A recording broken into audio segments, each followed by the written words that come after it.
Welcome to the Awaken on Purpose podcast, where each week you'll receive insight, inspiration, and advice for aligning your mind, body, and spirit to achieve a fulfilled life and live your purpose with me, your host, Jennifer Spohr.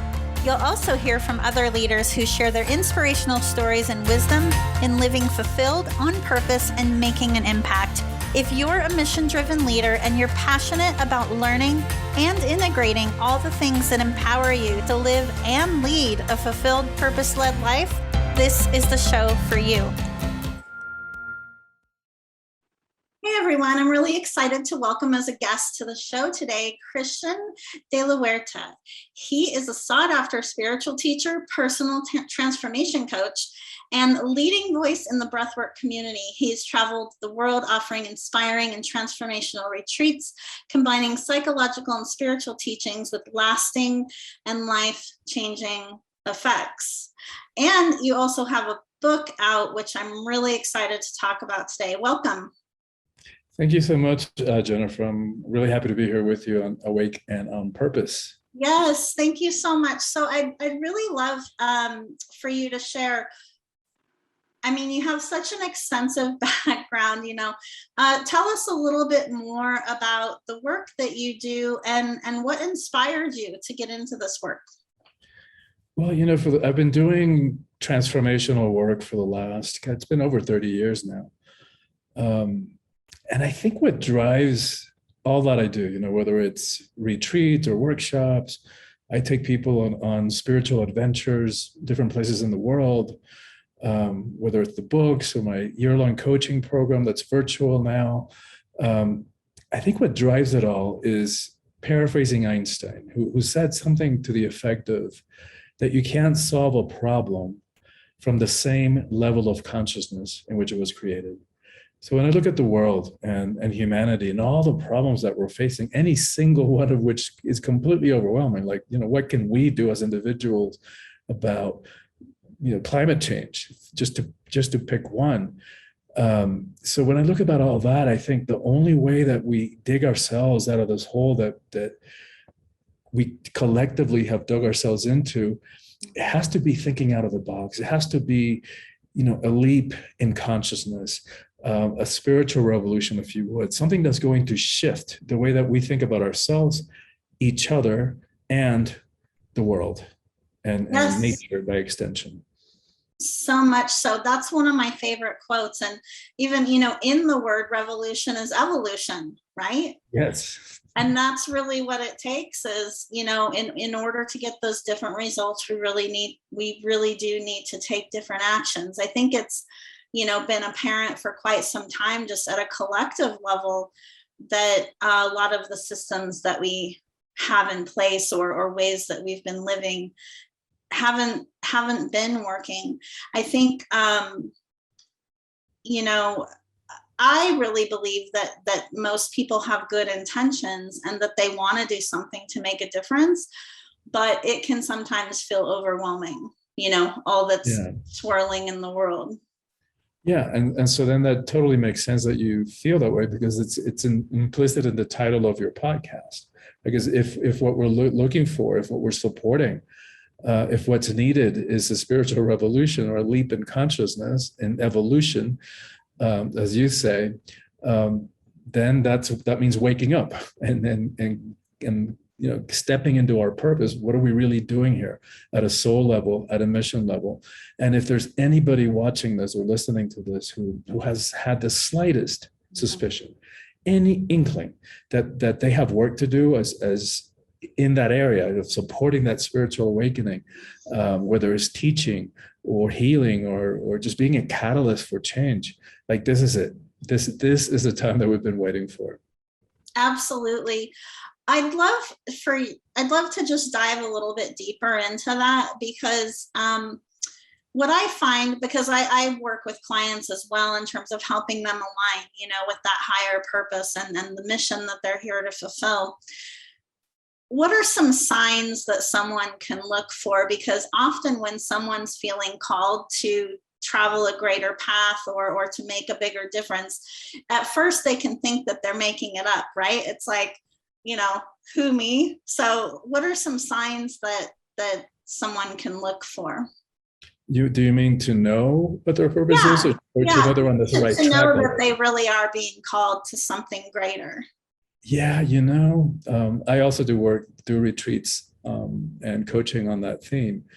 And to me, it's the most important thing. Like by now, I think anybody listening to a podcast with this title knows that there's no amount of money, no amount of fame, no amount of property, no amount of traveling, no amount of sex, that there isn't anybody out there that's going to make us happy. As far as I'm concerned, the only thing that will do that, the only thing that will be fulfilling for us is stepping into that purpose, discovering and expressing our own unique brand of personal excellence, whatever that looks like, whatever that feels like. So how do we know?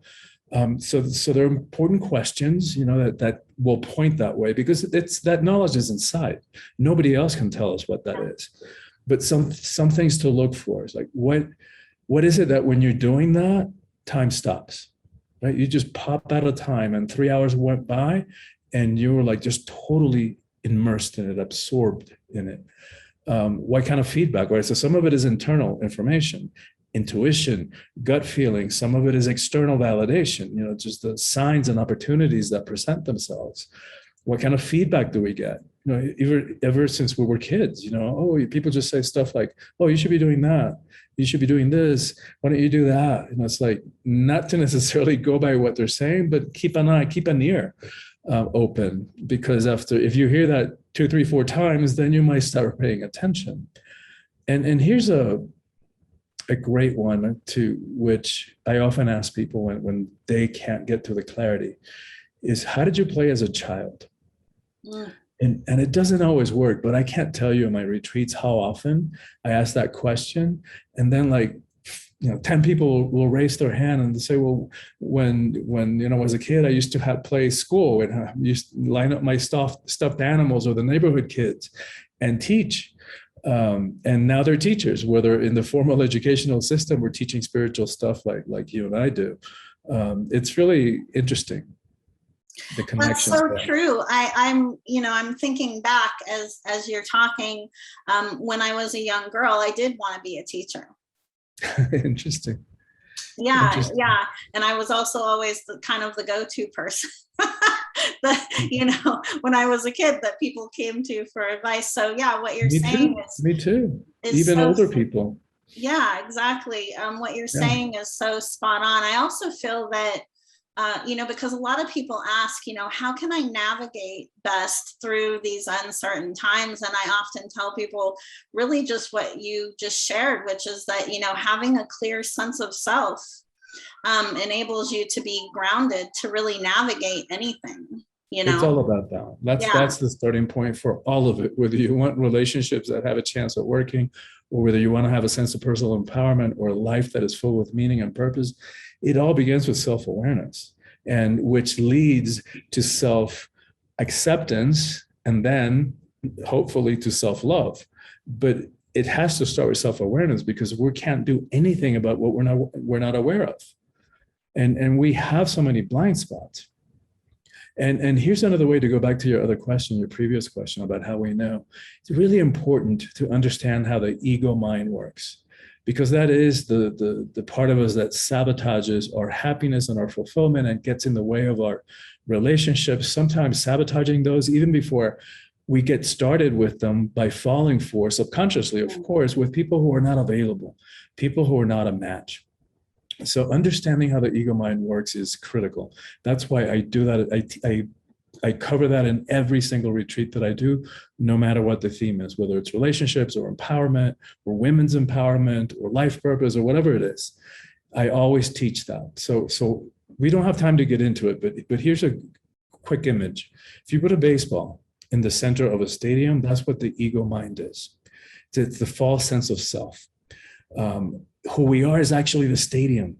And we've allowed this tiny, tiny, tiny part of who we are to think that it is all who we are, and to make some really important, critical, consequential choices from its very small, tiny, and always fear-based perspective. So how do we know, right? How do we know who's speaking inside of our heads? Is it the baseball or is it the stadium? which relates to purpose. So whenever we find ourselves building a case, proving that we're right in an argument, pulling from here, dragging big words from there, complicated concepts, ego, right? I kid around and say that the ego went to law school, and it's always trying to prove that it's right. The master of yeah. paralysis by analysis. That's right. And it appoints itself judge, jury, prosecutor, knows exactly what the punishment should be and delivers it all at once. And it's kind of grandiose and fickle. So like this week, and this is the connection to purpose, this week it'll say, oh, I know what I'm going to do. I know what I'm going to do now that's going to solve world hunger and cure cancer and bring about world peace and make me a gazillionaire in the process.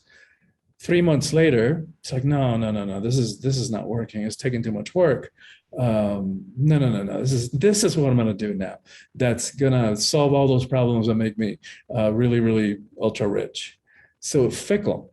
Whereas the voice of the stadium is that still quiet voice inside, the voice of intuition, the voice of wisdom it's underneath. We've got to learn how to quiet that crazy monkey mind of the ego to reach that innate wisdom that is inside each and every one of us. And its language, very simple.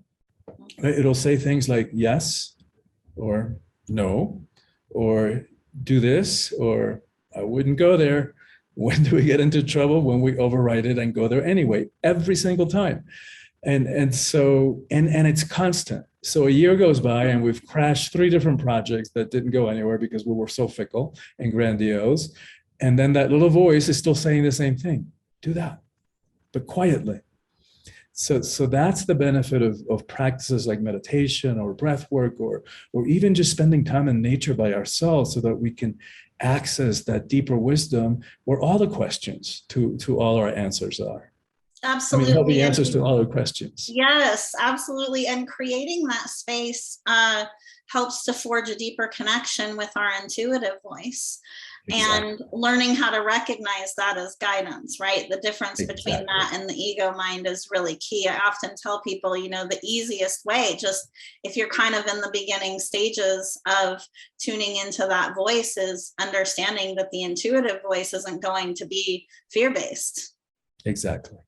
It might instill a bit of fear in you because it's likely going to be guiding you to do something that's moving you toward expansion, right? And because so many of us have been conditioned, right, to believe that change is a bad thing and that the unknown path is a bad thing. So it can, bring a little fear in that way. But I feel like, run. That's when to run toward the fear instead of away from it, right? Exactly. I'm with you 100%. The fear only lives in the ego. And part of the ego, part of its job is to maintain the status quo. So to hold on to things exactly the way that they are, even if they're miserable. Mm-hmm. It doesn't care. Its job is to keep things just the way they are. So anything that signifies change is going to be threatening to it. Whereas the authentic part of us, the call it the spiritual part of us, the soul part of us, the stadium part of us, we are cliff divers by nature. We are not afraid at all. We're in fact looking forward to that next cliff from which we can just throw ourselves, knowing that either the net's going to appear, or better yet, the wings are going to sprout and we're going to soar. Change is scary to the ego. But you know what's scarier to me, Jennifer, is that another year goes by, or 5 years, or 30 years, because I get people that come to me 30 years of knowing that they've been selling out their hugeness, their magnificence, their purpose for the illusion of security of a biweekly paycheck. Illusion, because and this is something the pandemic has shown us. Like, what are we going to place our trust on? These companies that could just close their doors and go belly up any day? Or are we going to place our trust on this global economic system that is all illusion, that it's all made up? We used to think that it was, paper, dollars. It's not even that. It's just ones and zeros up on a cloud somewhere. Mm-hmm. Is that what we're going to place our magnificent trust on? It's like, I don't know about you, but I'm not. Yeah, I agree. I'd love to hear more about your book, Awakening the Soul of Power. Tell us about it. Yeah, it's well, the message of the book is it stems from the fact that I believe most of us struggle with power because we have an ambivalent or even a conflicted relationship about it. Part of us wants it, part of us is afraid of it. And I think what we fear is that if we really stepped into all our power, into all of who we are, that other people wouldn't handle it and they would feel threatened and that we might end up rejected and alone. And who wants that? We also fear that we might abuse it. And no wonder. All we got to do is turn on the news any day to witness at least one abuse of power, and oftentimes many more. And we've also been conditioned to believe that power is a bad thing, power is negative, with quotes like power corrupts and absolute power corrupts absolutely. And who wants to be corrupted? What they didn't tell us, though, about that quote is that Lord Acton was speaking specifically about political power, not personal power. So when you add to that mix the fact that we've also been conditioned to be afraid of the emotions, somewhere along the way, somebody decided that the emotions were weakness, and especially men, like little boys don't cry. And wait a minute, why is that? Because only little girls cry, and because that's weakness. Is like, wait a minute, so many faulty assumptions in that. One, that the feminine is weakness. It's like, wait a minute, you want to talk power, you want to talk strength, courage, resilience. Let's talk about the power of creation that resides in a female body. And then the other assumption, and that is that the emotions are weakness. Wait a minute, emotions are not strength, they're not weakness, they're not good, they're not bad, they're just energy. What used to be spiritual teaching, that everything is energy, now we know from quantum physics, it's true. That means that our bodies, our emotions, it's all energy, and energy can't be destroyed. So when you put all that into a mix, what happens is that we sell out on our power. We give it away, our innate, inherent power that nobody can give to us and nobody can take away. We are the only ones who can give it away. And the sad part, Jennifer, is that we say yes when inside we feel no, because for an illusion of security, we sell ourselves short, we settle for less, for a false sense of acceptance, and for morsels of pseudo love. And it's not a good strategy, because we only get frustrated and disappointed and have a sense of our lives as failure, because we're stuffing ourselves into tiny, tiny little packages for that illusion of security. So the message of the book is that there is a way that we can step into our own power in a way that it doesn't have to be about hierarchy, control, or fear, or domination, that it doesn't have to abuse anybody, it doesn't have to push anybody down, step on them in order for us to prop ourselves up and feel powerful. And that's what the book walks the reader through. How do we do that? You're realigning people to the divine truth of power. I love it. Yeah. That's what it is. It is. It's God-given. It's innate. It really is. We are. I love it. What would be your number one piece of advice for someone to, beyond reading your book, which would obviously be helpful to help them in realigning to their divine truth of power? What would be your number one piece of advice for someone to pivot, to actually take the leap, right? To make the change? Because that's the biggest thing, is a lot of people want to take action, but they're kind of paralyzed. Yeah, no, absolutely. And yes, by all means, get the book, because the book is, I know how busy everybody is and the demands on all our lives, but I've designed the book in a very readable way, very short chapters with practices at the end. At the end of each chapter, those practices are designed so there's no need to rush through it, right? Just read a short chapter a week and your life will change. But do the practices, and it'll take you 10, 15 minutes to do. But it's the type of questions and practices that are designed to integrate the teachings, to apply them to our lives, so that they don't stay at the level of information, because we don't need more information. We've got information overload. What we need is transformation, and that comes from taking those teachings on and applying them. And it's everything that we've talked about. So what's the first thing to do is find out who we are. Right? You got to look inside. The self-awareness that you and I were talking about earlier. So that's the first step, because we got to understand why we do the things we do. before we can do anything about them. We got to understand the patterns of self-defeating behavior, self-sabotage in our relationships, in our business, professional life, before we can do anything about it. So self-awareness is the first step. And then it's what we're talking about. Educate yourself about the different kinds of power so that you can stop rejecting it, right? And own it and step into it fully at this most critical time. Like, right, so do it not only for yourself, because that's where your fulfillment lies, but do it for all of us, because we need you. We need you in your power now, not half-assed. We need you full-assed in your power now. I haven't heard the term full-assed. I've heard half-assed, but not full-assed. I think I made it up, but I love it. And I so agree with what you said, that now is the time. It's not, a year from now, or next month or whatever. It's when you're feeling guided, that's yes. the time to do it. And a lot of people also question, the path that they're feeling guided to take, especially when they don't see anyone else doing what they're feeling guided to do. And I often tell people, it's because you're one of the people who's meant to birth a new creation, right? Exactly. To help us evolve in our way of living and being. We are the trailblazers. Exactly, trailblazers.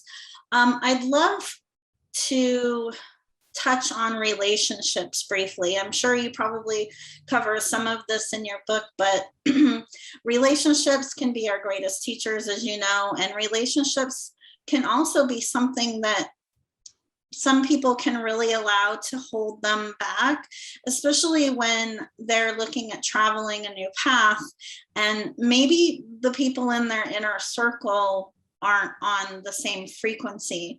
What would be your advice for someone moving forward to navigate those, in terms of navigating those relationship dynamics?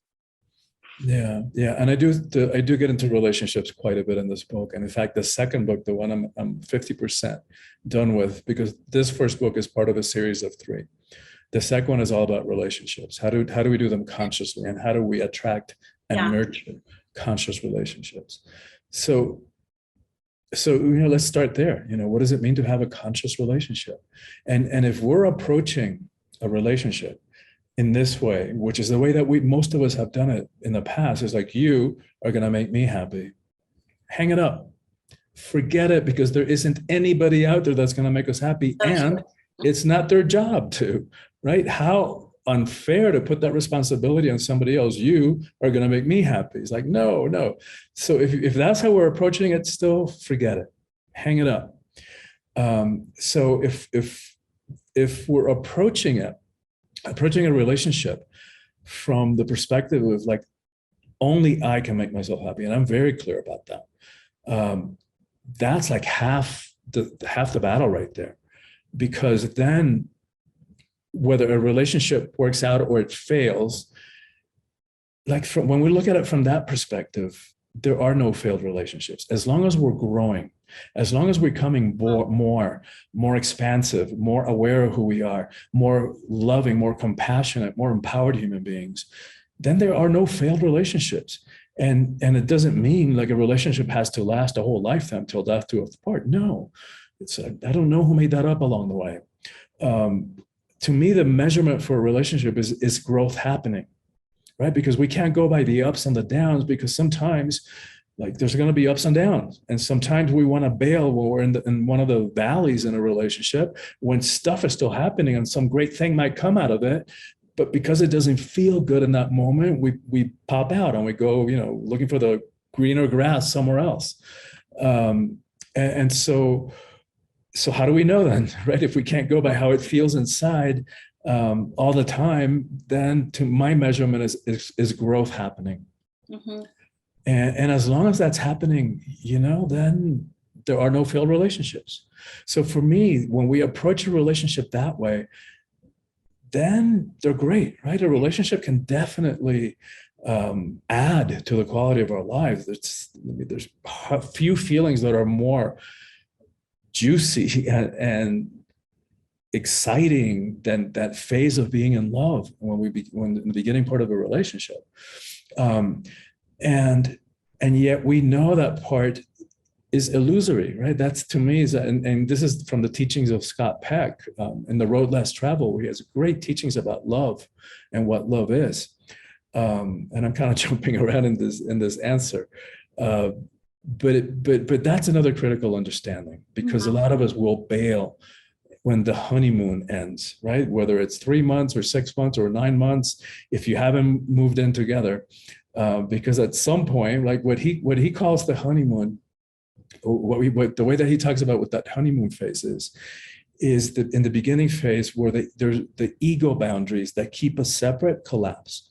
So for that first time, like we feel at one with, and that person can do no wrong. Like we kind of see them through rose-colored glasses until they squeeze the toothpaste from the wrong end, or put the toothpaste wrong, which everybody should know this is the right way.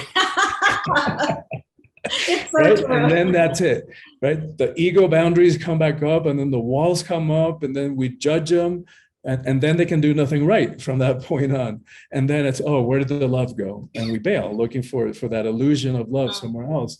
Whereas what Scott Peck teaches us is that love is not that feeling, right? Because sometimes love doesn't feel good. Like think about disciplining a child. Like sometimes you got to say, hey, no more sugar. Or you can't run into that street for their own good. So it's an act of love, but it's not hard. It's hard to say no to a child and to discipline them, but it's an act of love that doesn't feel good. And sometimes we have to do that with adults as well. So if love is not a feeling, then what is it? And such a beautiful way that he defines it. He says what love is an act. And it's when we do something, when we put ourselves outside of our comfort zone for the sake of the spiritual growth of another. It's like, wow.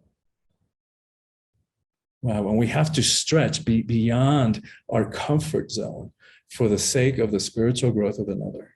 It's deep stuff. I love that. Something that a lot of people are also challenged with on their growth journey is the family dynamic in relationships.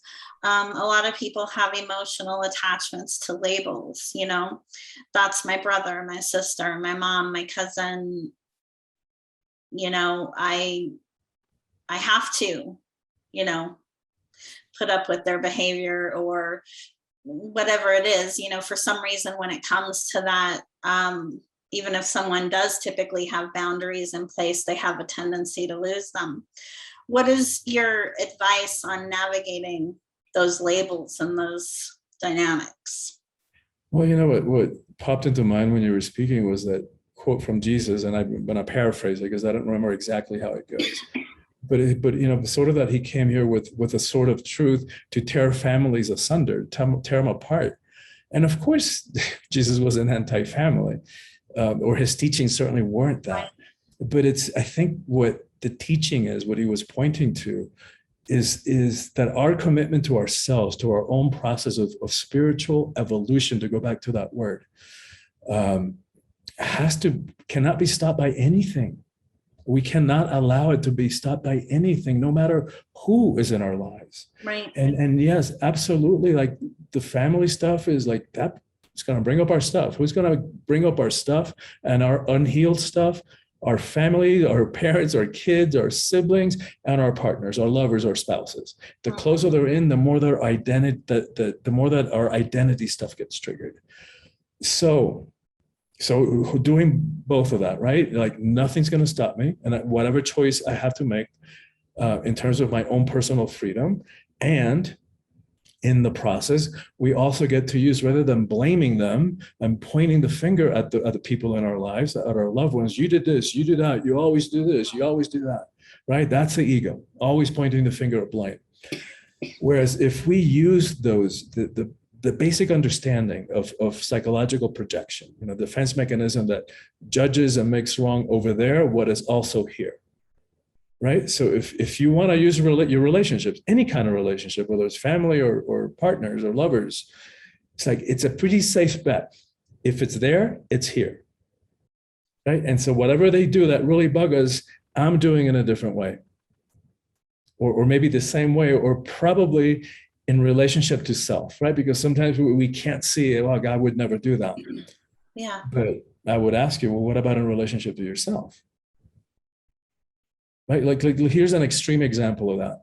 Terrorism. Like most of us cannot even conceive of wrapping our bodies in explosives and walking to the middle of a mall and detonating ourselves. Like we can't even relate to that. So it's really easy to say, oh, I would never do that. But wait a minute, let's kind of change the question a little bit. Have you ever terrorized other people in your life emotionally? Have you ever terrorized yourself? Of course you have. Every one of us has. Like the things we tell ourselves inside of our heads, we would never, ever say to anybody else. So of course you've terrorized yourself. And so it's the same thing, just the details are different. And so fantastic example. I didn't mean to cut you off. No, you had to go for it. Go for it. No, it was a fantastic example. And I'm sure that it will likely trigger some people, that are listening to this. But that's what we're about here. Growth and transformation. But what you said is so true, right? And I think over time, we understand more and more each day that everyone else is on their own unique journey, just as we are. And I think that awareness makes it easier for us not to take things so personally as well. Yeah. Which goes back to the ego. The ego is that part of us that takes everything personally, takes everything as an affront to who we are, to our essence, to our identity. Yeah. I have one other question for you. I mean, I could talk to you all day. This is awesome. This growth journey isn't for the faint of heart, right? If I said that it was going to be easy, I wouldn't really be being honest. What's one of the more challenging experiences that you've overcome or lessons that you've mastered on your journey that you could share to inspire others? Yeah. Thank you. And yes, what you're saying is so true.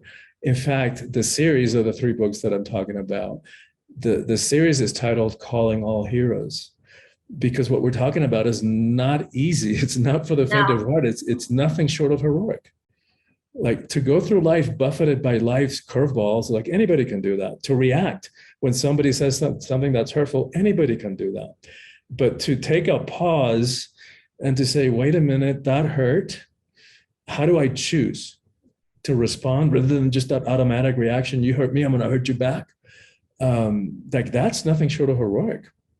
To go through life consciously and owning personal responsibility for all parts of our lives, that is nothing short of heroic. And so in terms of the personal stories, like, yeah, I'm kind of an unlikely person to be writing about and speaking about living heroically and personal empowerment, because my adolescence was one long depression. Like I know self-doubt, I know self-hatred, because it was depression with like suicidal fantasies, and so flash forward to today, through the teachings that I share in this book, and some practices that when we haven't had time to dive into, like breath work. Like no matter what happens, no matter the details of my life, no matter the circumstances, whether a relationship works out or it doesn't, whether a project succeeds or it fails, in quotes, never, ever, ever do I question my sense of self-worth. Like that is established. It is unshakable. I know who I am. And I've gotten to a profound level of acceptance and self-love, so that I know that if that can happen in me, I know that it can happen in anybody. Thank you so much for sharing that. Christian, in closing, is there anything else that you're feeling guided to bring forward to share?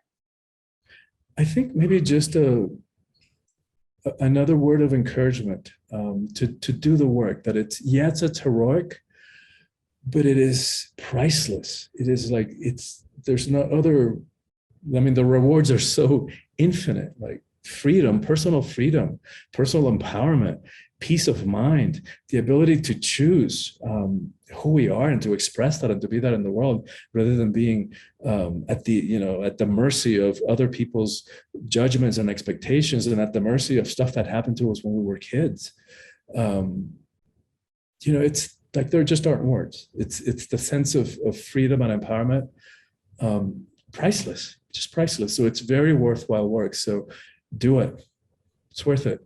I agree. I know our episode isn't coming out, live for a few weeks, but it reminds me of a message that I just shared today, actually talking about that, there is no plan B. There is no other path. There is just the path. Yes. Beautiful. And if you stick with it, then you will see those rewards. Of course, for the people listening to this podcast, there is already, a flame of desire, if you will, a knowing that there's something more, and everybody just needs to trust that. Yeah, that's it. Trust. Christian, this was an amazing conversation today. We're going to include all of your information in the show notes for the listeners to check out your info and check out your book. If someone wanted to connect with you, where would be the best place for them to reach out? Thank you so much. Thank you so much. I know that you and I could, speak for hours, and we'll Yes. never run out of stuff to talk about. The book could be found wherever books are sold. So you can get it at your local bookstore, order it there, or you can get it from Amazon. In terms of reaching me, probably the best place is my website, soulfulpower.com. And for your audience, if they'll go to soulfulpower.com and get on my email list, which we know how easy it is to click unsubscribe if it doesn't work for you. But for anybody who does subscribe, we'll send them a sample chapter from the book. And it's the chapter that talks about what it means to live heroically, which to me it's very inspiring. We'll send them some of the power practices that we were talking about.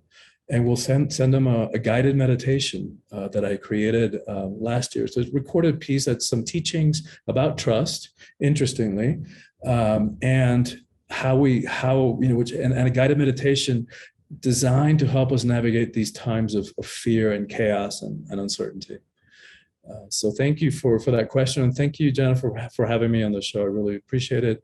And I love that you're having the show, because I know that in your willingness to do it, many lives are being impacted. So thank you. Oh, thank you. I really deeply appreciate that. And I appreciate you. And I just really loved our conversation today. And I can't wait to share it with everyone. Thanks so much. All right. Many blessings in the new year too. Thank you. Thank you for listening to the Awaken on Purpose podcast. Please visit me and subscribe to the podcast on iTunes or at awakenonpurpose.com so you never miss an episode. To learn more about how you can achieve a fulfilled life, live your purpose, and make an impact as a mission-driven leader, visit me at jenniferspore.com